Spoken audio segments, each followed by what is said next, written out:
ശരി, സൈഫൻ തുടരും. ഇപ്പോൾ അനീസ് അലി വയനാട്ടിൽ നിന്നോടൊപ്പം ഉണ്ട്. അനീസ് ഹോസ്റ്റലിന്റെ അല്ലെങ്കിൽ ക്യാമ്പസിനകത്താണുള്ളത്. അനീസ് എവിടെ നിൽക്കുന്നു ഇപ്പോൾ? ക്യാമ്പസുമായി ബന്ധപ്പെട്ട് പലതരത്തിലുള്ള വിവരങ്ങളും കഥകളും ഊഹാപോഹങ്ങളും ഒക്കെ പുറത്തുണ്ടായിരുന്നുവല്ലോ. അവിടെ ഇടിമുറികളുണ്ട്, പ്രത്യേക കേന്ദ്രങ്ങളുണ്ടെന്നൊക്കെ നിലയ്ക്ക് അവിടെ നിന്ന് എന്തൊക്കെ റിപ്പോർട്ട് ചെയ്യാനുണ്ട് ഇപ്പോൾ? നിഷാദ്, ഇപ്പോൾ നമ്മൾ നിൽക്കുന്ന ഈ പ്രദേശം എന്ന് പറയുന്നത് ഇത് ക്യാമ്പസിനകത്താണ് നമ്മളുള്ളത്. ഈ നിൽക്കുന്ന ഈ നടുമുറ്റത്ത് വെച്ചാണ് സിദ്ധാർത്ഥിനെ ഒരു കൂട്ടം സംഘം ക്രൂരമർദ്ദനത്തിനിരയാക്കിയത്. ഈ ക്യാമ്പസിനകത്തേക്ക് ആദ്യമായാണ് മാധ്യമങ്ങൾക്ക് പ്രവേശനം ലഭിക്കുന്നത്. ഇവിടെ നമ്മൾ നിൽക്കുന്ന നടുമുറ്റത്ത് വെച്ച് ക്രൂരമർദ്ദനത്തിന് സിദ്ധാർത്ഥ് ഇരയായി എന്ന് തന്നെയാണ് മനസ്സിലാകുന്നത്. ഇവിടെ വെച്ചാണ് ക്രൂരമർദ്ദനത്തിന് ഇരയായി. ഇപ്പോൾ കൽപ്പറ്റ MLA ടി സിദ്ദീഖ്, അതുപോലെ തന്നെ സുൽത്താൻ ബത്തേരി MLA IC ബാലകൃഷ്ണൻ അടക്കമുള്ള ആളുകൾ ഇവിടെ എത്തിയതോടുകൂടിയാണ് മാധ്യമങ്ങൾക്കും ഇതിനകത്തേക്ക് പ്രവേശനം ലഭിച്ചത്. നമ്മൾ നിൽക്കുന്ന ഈ ക്യാമ്പസിൽ ഇവരുടേതായ കേന്ദ്രങ്ങൾ, സങ്കേതങ്ങൾ കാണിക്കുന്ന തരത്തിലുള്ള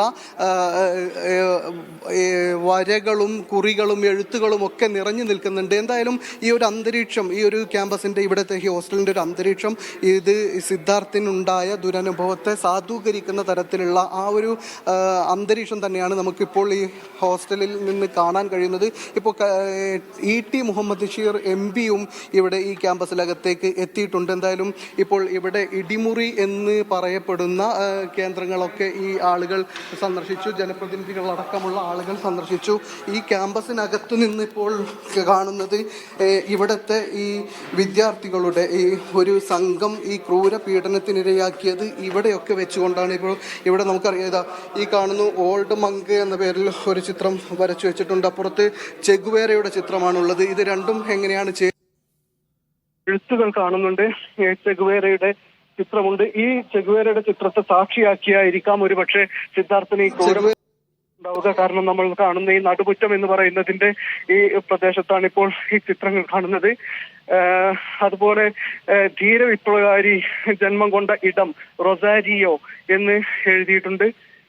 അത് റൂം നമ്പർ 21 ഇതിൽ വെച്ചുകൊണ്ട് സിദ്ധാർത്ഥിന് ക്രൂരമർദ്ദനമേറ്റു എന്ന് ഇപ്പോൾ ജനപ്രതിനിധികൾക്ക്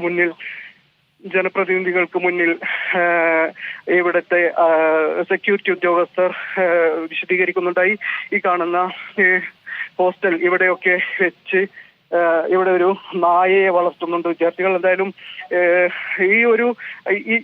ഈ നമ്മൾ നിൽക്കുന്ന ഈ ഭാഗത്തൊക്കെ വിദ്യാർത്ഥികൾ കൂടി നിന്നിരുന്നു എന്നാണ്.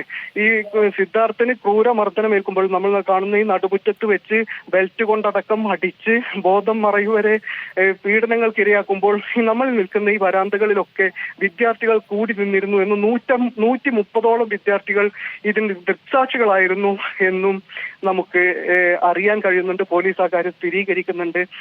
130 വിദ്യാർത്ഥികൾ കാണെ നടന്ന അക്രമത്തിൽ ഒരാളും എതിർക്കാൻ വന്നില്ല എന്നുകൂടി അറിയുന്നുണ്ട്. എന്തായാലും വലിയ തരത്തിലുള്ള അക്രമത്തിനാണ് സിദ്ധാർത്ഥൻ ഇരയായിട്ടുള്ളത്. ഈ കാണുന്ന കോളേജിൽ ഒരു സ്ഥലത്ത് വെച്ചുകൊണ്ട് ഈ അക്രമങ്ങൾ ഉണ്ടാകുന്നു. അതുപോലെ തന്നെ പിന്നീട് 3 സ്ഥലങ്ങളിൽ വെച്ചുകൊണ്ട് വീണ്ടും അക്രമങ്ങൾ ഉണ്ടായി. ഇപ്പൊ ഈ കാണുന്ന ഇവിടേക്കും വിദ്യാർത്ഥികൾ ഈ സെക്യൂരിറ്റി ഉദ്യോഗസ്ഥർ ഇവിടേക്കും ആളുകളെ കൊണ്ടുപോയി അൻവർ അലിയുടെ പാട്ട് തൊള്ള തുറക്കട്ടെ നമുക്ക് തുടരാം, ഒരു രാജീവ് രവി പടം പോലെ തുടങ്ങിയ ഒരുപാട് എഴുത്തുകുത്തുകൾ ഇവിടെ കാണുന്നുണ്ട്. ഈ ഒരു സ്ഥലത്ത് വെച്ചും പീഡനങ്ങൾ ഉണ്ടായി എന്ന് മനസ്സിലാകുന്നുണ്ട്. സെക്യൂരിറ്റി ഉദ്യോഗസ്ഥർ എവിടേക്കും ജനപ്രതിനിധികളെ കൊണ്ടുപോയിട്ടുണ്ട്.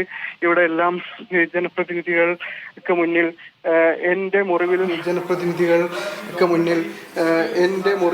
വിഷം പുരട്ടിയ നിന്റെ പറയുന്നു സഖാവ് നിജിൽ മേഖലാ കമ്മിറ്റി ആസ്ഥാനം എന്ന ഒരു ബോർഡ് ഇവിടെ കാണുന്നുണ്ട്. എന്തായാലും ഇപ്പോൾ ഈ ഒരു പ്രദേശത്തേക്കെല്ലാം ഇപ്പോൾ ഈ കാണുന്ന ഈ ബാത്റൂം, ഇപ്പോൾ ഈ സിദ്ധാർത്ഥ് തൂങ്ങി മരിച്ച നിലയിൽ സിദ്ധാർത്ഥിനെ കണ്ട ബാത്റൂമാണിത്.